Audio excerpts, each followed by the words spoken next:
ہے یہ electronic media کے صحافی، پرنٹ میڈیا کے صحافی اور جو ورکنگ جرنلسٹ ہیں ان کی پروٹیکشن کی طرف ایک بہت بڑا قدم ہے، اور میں آپ کو ایکسپلین کروں گا کہ کیوں ہے اور کیسے ہے۔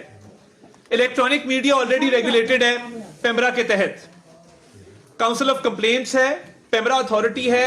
الیکٹرانک میڈیا پہ کی بھی کوئی بھی بات وہ پیمرا اتھارٹی کے زمرے میں آتی ہے، کاؤنسل آف کمپلینٹس کے سارے معاملے سے آپ واقف ہیں۔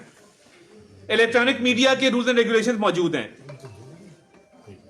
ڈیجیٹل میڈیا کے اوپر کوئی شخص کسی کو واجب القتل قرار دے کہ یہ واجب القتل ہے، جس طرح اس شخص نے کہا کہ قاضی فائزی صاحب کو جو سر کاٹ کے لائے گا میں اتنے کروڑ پہ اس کو دوں گا، کسی کے بچے کی کوئی تصویر لگائے، انویژن آف پریویسی کرے، جو مرضی کرے، کسی قسم کا کوئی قانون لاگو نہیں ہوتا۔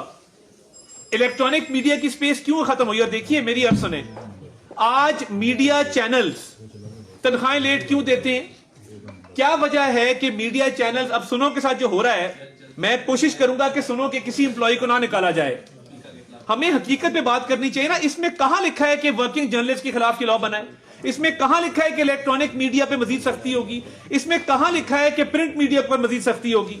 میری گزارش آپ سے یہ ہے کہ ڈیجیٹل میڈیا پلیٹ فارم کے اوپر صحافت کے نام پہ بغیر پریس کلب کی ممبرشپ کے، بغیر کسی صحافتی آرگنائزیشن کی ممبرشپ کے، بغیر صحافت کے پیشے سے منسلک ہوئے جو لوگ کیمرہ نکال کے اپنے ویوز ریکارڈ کرتے ہیں، کوئی نہ کوئی پلیٹ فارم تو ہوگا نا جس کو وہ جواب دے ہوں گے۔